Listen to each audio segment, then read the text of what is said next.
नमस्कार, कार्यक्रम में आपका स्वागत है। मैं हूं गोपाल झा। पंचायती राज में महिला जनप्रतिनिधियों की भूमिका महत्वपूर्ण होती जा रही है। हनुमानगढ़ पंचायत समिति में भी प्रधान के पद पर शिमला कसवा आसीन है, जो एक शिक्षित महिला के रूप में जानी जाती हैं। आज हम रूबरू हो रहे हैं हनुमानगढ़ पंचायत समिति की प्रधान शिमला कसवा से। शिमला जी, कार्यक्रम में आपका स्वागत है। सबसे पहले हम ये जानना चाहेंगे कि जब से आप प्रधान बनी हैं, तब से जीवन में क्या बदलाव महसूस कर रही हैं आप? जीवन में बिजी लाइफ हो गई है, बिल्कुल ही टाइम नहीं मिलता है। पहले दिन में फ्री हो जाती थी, अब दिन में इधर उधर पंचायतों में चली जाती है। जी, यानी व्यस्ततम पूरा जो है दिनचर्या बिल्कुल व्यस्त है। व्यस्त हो गई। जी, पंचायती राज में एक महिला जनप्रतिनिधि होने के नाते लोग किस तरह की डिमांड करते हैं, किस तरह की उम्मीद करते हैं आपसे? वे चाहते हैं कि भी जल्दी से हम पास में जाए और उनकी समस्याओं का जल्द से जल्द निस्तारा हो जाए, और वो अपनी जो समस्याएं लेके आते हैं वो मैं जहाँ तक मेरे से हो सकता है उनकी समस्याएं दूर करती हूँ और आराम से सुनती हूँ। दिन में मैं सारे दिन पंचायत समिति में रहती हूँ। खासतौर पर जो कि आप भी महिला हैं और ग्रामीण महिलाएं जब आपके पास आती हैं तो किस तरह की बात करती, किस तरह की समस्या रखती हैं आपसे? महिलाएं पानी की समस्या, महिलाओं की सबसे बड़ी पानी की समस्या ही होती है, और वो मैंने जहाँ तक मेरे से हो सका है दूर करने की कोशिश की है, और सभी पंचायतों में लगभग पानी की समस्याएं दूर हो चुकी है। जी, पिछले 3 साल से आप प्रधान हैं। पंचायत समिति के कामकाज से कितना संतुष्ट हैं आप? कुछ संतुष्टि भी है भी और कुछ नहीं भी। जी, संतुष्टि कैसी है? कुछ मैंने पंचायतों में जैसे काम करवाए हैं वो हो चुके हैं, कुछ के लिए मैं खुद भी वो भाई जो हमारी सरकार नहीं है तो उसके लिए कोई काम पड़े हैं अभी बकाया, वो नहीं हो रहे हैं। जी, जैसा आपने खुद कहा पहले कि भाई दिनचर्या काफी आपकी व्यस्त हो गई है, हम जानना चाहेंगे कि आपकी दिनचर्या शुरू कैसे होती है? सुबह सुबह से लेके शाम तक क्या स्थिति रहती है आपकी? मैं सुबह 4 बजे खड़ी होती हूँ। सुबह 4 बजे उठते ही बच्चों के उठाती हूँ। 6:30 बजे बच्चों की बस आ जाती है। एक गाय भी रखती हूँ, बूढ़ी सास भी है, ससुर भी है, जॉइंट फैमिली है, तो सारा 9 बजे तक घर का काम करके उसके बाद में मैं पंचायत समिति जाती हूँ और कभी पंचायतों में जाती हूँ। शाम को 5 या 6 बजे वापस लौटती हूँ, तो वापस शाम को वही घर वाला काम शुरू हो जाता है। यानी चूल्हा चौकी से लेके और पूरा प्रधान की सारी जिम्मेदारी आपकी है? सारी जिम्मेदारी। क्या बात है। हम जानना चाहेंगे कि राजनीति में आने का फैसला कैसे हुआ? वो कुछ परिवार की मदद से, परिवार वालों ने कहा, कुछ गांव वालों ने कि आप भी चुनाव में आओ, तो इसलिए राजनीति में। जी, आपको क्या लगता है कि राजनीति में आने का जो फैसला था वो सही था? बिल्कुल सही था। जी, प्रधान के रूप में अगर हम आपसे पूछें कि सबसे बड़ी उपलब्धि क्या है, क्या बताएंगे आप? पहली उपलब्धि यही है कि पंचायतों में पानी की बहुत समस्या थी। मैं जब प्रधान बन के पंचायतों में गई तो सभी औरतों के सिर पे मटके थे और इतनी गर्मी में वो मटके लेके घूम रही थी, तो मैंने यही निश्चय किया कि इनके सिर से मटके उतरवाने हैं।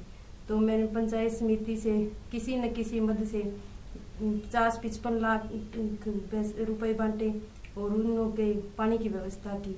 हर घर में पाइपलाइन से पानी जा रहा है। यानी पेयजल समस्या को आपने प्राथमिकता दी थी। और क्या उम्मीद करती हैं आप विकास को लेकर? अगर हम बात करें तो क्या कुछ आपकी योजनाएं क्या क्या है कि आप पब्लिक को क्या क्या राहत दिलाना चाहती हैं? बिजली, पानी, यही समस्या है मेन, और इसमें मैंने खासकर कदम उठाए हैं, वो मेरे सफल हो रहे हैं।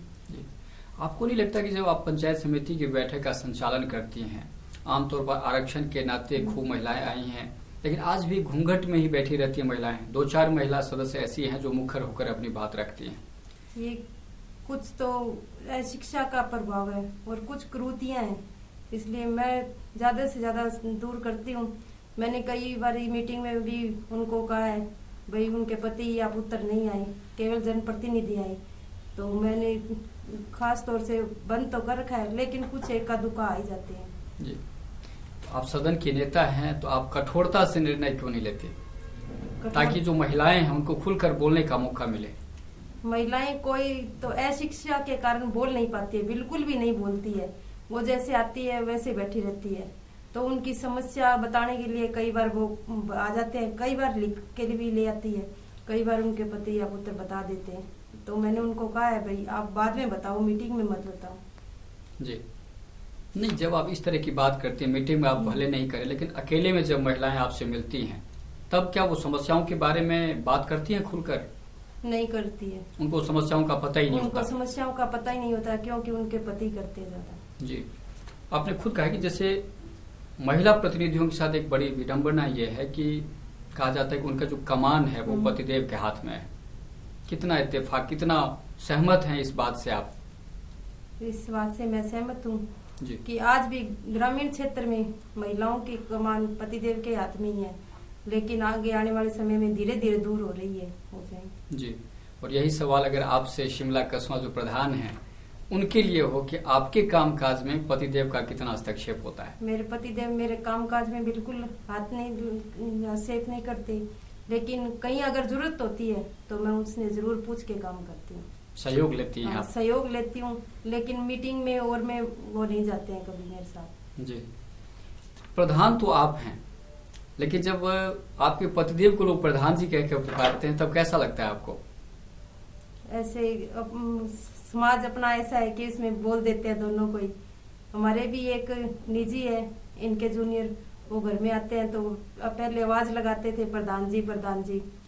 तो एक दिन मैंने सोचा, ये रोज निकल के बाहर चले जाते, एक दिन मैंने सोचा मैं आज बाहर जाती हूँ, तो उन्होंने आवाज जैसे लगाई प्रधान जी, मैंने बाहर जाके कहा बोलो, तो वो एकदम से चुप हो गई और भाग के चले गए। उसके बाद में 2-3 दिन आई नहीं, फिर बोले कि आज से आपको प्रधान जी नहीं कहूंगा, भाई साहब कहूंगा। कई बार फोन पे भी ऐसे ही होता है, फोन आता है इनका तो कहते हैं कौन बोल रहे हो? प्रधान जी। मैंने कहा हाँ बोलो। क्या आप नहीं, आपके पति से बात करनी है। मैंने कहा पति से करनी है तो उनका नाम लो, फिर मेरे प्रधान जी क्यों कहते हो? ठीक जी, यानी इस तरह की समस्याओं से आपको रोज रूबरू होना पड़ता है। हाँ। जी, बतौर पंचायत समिति सदस्य, चूंकि पहले आप सदस्य बनी हैं, इसके बाद आपका निर्वाचन हुआ है, सदस्यों ने आपको प्रधान बनाया, हम जानना चाहेंगे कि पंचायत समिति डायरेक्टर के रूप में आपने अपने जोन में सबसे ज्यादा विकास किस तरह करवाए, क्या करवाए? मैंने अपने जोन में कोई खास तौर से एक जोन को नहीं प्राथमिकता दी है। मैंने सभी पंचायतों में समान रूप से पैसे बांटे हैं और समान रूप से विकास करवाया। जी, आपके जोन की सबसे बड़ी समस्या क्या रही? पानी की। सभी पंचायतों में वैसे पानी की समस्या है जी, और सड़क की है, पानी की। इसके लिए क्या प्रयास किया आपने? इसके लिए पाइपलाइनों के लिए पैसे दिए हैं, बाकी खड़वंज के लिए तो हम दे नहीं सकते, इतनी राशि नहीं आती पंचायत समिति में, और ईंटों की कीमत इतनी ज्यादा है कि वो सरपंच लगवा नहीं सकते जी, इसलिए वो सड़क वाली समस्या तो वहीं की वहीं पड़ी है। जी, शिमला जी, आपको लगता नहीं कि पंचायती राज के जो जनप्रतिनिधि हैं, चाहे वो प्रधान हो या डायरेक्टर हो या सरपंच हो, इनके अधिकार को बढ़ाने की जरूरत है? बिल्कुल जरूरत है। किस तरह का अधिकार चाहती हैं आप लोग?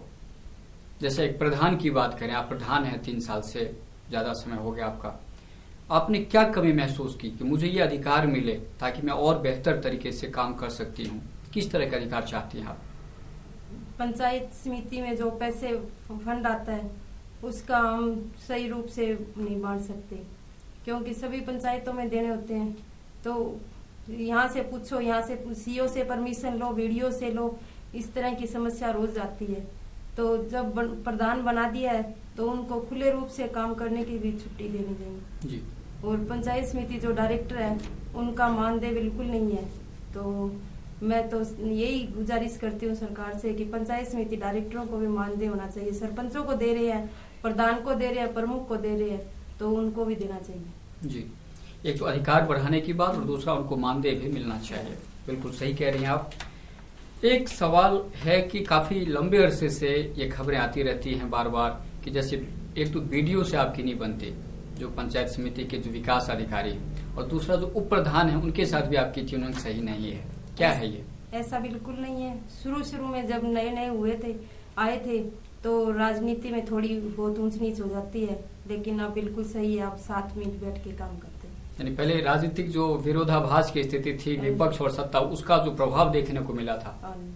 जी, पंचायत समिति के कामकाज पर भ्रष्टाचार के आरोप खूब लगते हैं। जैसे अभी बीडीओ पर भी आरोप लगे, एंटी करप्शन ब्यूरो ने मामला भी दर्ज किया था बीडीओ के खिलाफ और एक AN के खिलाफ, लेकिन वो आज भी पद पर काबिज हैं। आपको क्या लगता है कि ऐसे अधिकारियों को रहना चाहिए जो आरोपित हो चुके हैं? नहीं, मैंने खुद ने जांच किया, ऐसा नहीं है, लेकिन अगर वो दोषी है तो उनकी जांच चल रही है, उनको सजा मिलनी चाहिए। जी, तो आपने कुछ सरकार को लिख के दिया कभी कि भाई अगर ये आरोपित लोग हैं तो उनको नहीं रखना है यहाँ पर? उनके मेरे को तो उनके मैंने जांच की थी, उनमें कुछ आरोप लगे नहीं, बाकी किसी को लगते हैं तो वो लिख के दे जाए सर। यानी आपको कहीं कोई नहीं गलत नहीं लगा उस प्रकरण में? जी। शिमला जी, जनप्रतिनिधि चूंकि पंचायती राज की हम बात कर रहे हैं, आप लोग ग्रामीण परिवेश से चुनकर आई हैं, ग्रामीणों ने आपको चुना है और गांव में कुरीतियां बहुत ज्यादा है। जैसा आपने खुद कहा कि महिलाएं अशिक्षित हैं, महिलाओं में शिक्षा का जो स्तर है काफी अभी भी डाउन है। शिक्षा की बात करें, कुरीतियों की बात करें, जैसे घूंघट प्रथा है वगैरह वगैरह कई हैं। महिला जनप्रतिनिधि के नाते हम आपसे जानना चाहेंगे कि आपने क्या प्रयास किए या आपको करना नहीं चाहिए इस तरह के प्रयास? मैं प्रयास करती हूँ और कुरीतियों के खिलाफ तो मैं पुरजोर खिलाफ करती हूँ, और मृत्यु बहुत जहाँ तक है उसकी तो मैं बिल्कुल खिलाफ हूँ। कहीं भी जाना हो और उस घर का मैं पानी नहीं पीती, ना चाय पीती हूँ, और मैं खुद खिलाफ करती हूँ उसकी, और ना हमारे परिवार में है मृत्यु भोज। और मैंने तो पूरे गांव में भी यही कह रखा है भाई जहाँ जाती हूँ वहीं बंद करवाने की बात करती हूँ जी। ये बिल्कुल कुरीति है। जैसा आपने देखा ग्रामीण क्षेत्र में भी जो कन्या भ्रूण हत्या है ये भी बहुत बड़ा अभिशाप है समाज के लिए। आप पढ़ी लिखी हैं, जनप्रतिनिधि हैं, क्या होना चाहिए ताकि लोग अपनी बेटियों की कत्ल इस तरह से नहीं करें? क्या होना चाहिए इसके लिए? ये ग्रामीण क्षेत्र में देखें तो बहुत कम है, शहरी क्षेत्र में पढ़े लिखे लोग हैं, वहाँ बेटियों की हत्या होती है जी। ग्रामीण महिलाएं हैं वो इतनी पढ़ी लिखी नहीं है, वो इस तरह के काम नहीं करती है। उनके घरों में तो अपने जाके देखे 3-3, 4-4 बेटियां, 5-5 बेटियां भी होती है, लेकिन अपने शहरों में देखे तो किसी के घर में बेटी है और किसी की है भी नहीं जी। तो इसमें मैं यही कहना चाहूंगी भाई शहर में ज्यादा होता है, गाँव में नहीं होती। चलिए आपकी बात हम मान लेते हैं कि शहरों में इस तरह की कुप्रथा बहुत ज्यादा है, लेकिन आप महिला हैं, कहीं न कहीं महिलाएं भी जिम्मेदार हैं, चाहे वो शहरी हो या ग्रामीण हो। क्या करना चाहिए इस तरह के लिए? आप क्या सुझाव देना चाहेंगे? इसमें मैं यही कहना चाहूंगी महिला ही महिला की दुश्मन है। अगर महिला खुद सख्ती से करे तो किसी की हिम्मत नहीं है कि वो उसकी बेटी की हत्या करवा सकता है जी। चाहे पति हो चाहे सास हो, कोई भी हो, अगर महिला खुद सख्त होगी तो कोई कुछ नहीं कर सकती। महिलाओं को बोल्ड होने की जरूरत है। बोल्ड होने की जरूरत है जी। अगर हम आपसे ये पूछें कि राजनीति में आपकी मंजिल क्या है, आगे आप क्या सोचती हैं, कहाँ तक राजनीति में जाना चाहती हैं आप? आगे मंजिल है, अगर भगवान ने साथ दिया तो जरूर आगे चुनाव लड़ूंगी, और भगवान पर ही है। कौन सा चुनाव लड़ेंगे? आगे देखो विधानसभा चुनाव विधानसभा नजदीक आ रहा है, विधानसभा भी लड़ सकते हैं आगे। बिल्कुल, हमारी शुभकामनाएं आपके साथ हैं। एक सवाल और है आपके लिए कि राजनीति में जैसे आपने 3 साल काम किया है प्रधान के तौर पर, क्या सीखा आपने? क्योंकि राजनीति में बिल्कुल आप नई थी। राजनीति जैसा आपने खुद कहा पहले कि आप पीहर पक्ष से राजनीति में कोई नहीं था, ससुराल पक्ष में भी कभी किसी ने चुनाव नहीं लड़ा, पहली बार आप चुनाव लड़ती हैं, प्रधान बन जाती हैं। प्रधान बनने के बाद बहुत सारे अधिकार कर्तव्य सब कुछ है, आपने क्या सीखा? इसमें यही सीखा भी तुरंत फैसला ना लेकर सोच समझ के फैसला लेना चाहिए जी। ये मैंने बहुत नजदीक से सीखा है जी। शिमला जी, आप कार्यक्रम में आए, आपका बहुत बहुत धन्यवाद। आपने भी हमें बुलाया और सम्मान दिया, उसके लिए आप सभी का बहुत बहुत धन्यवाद।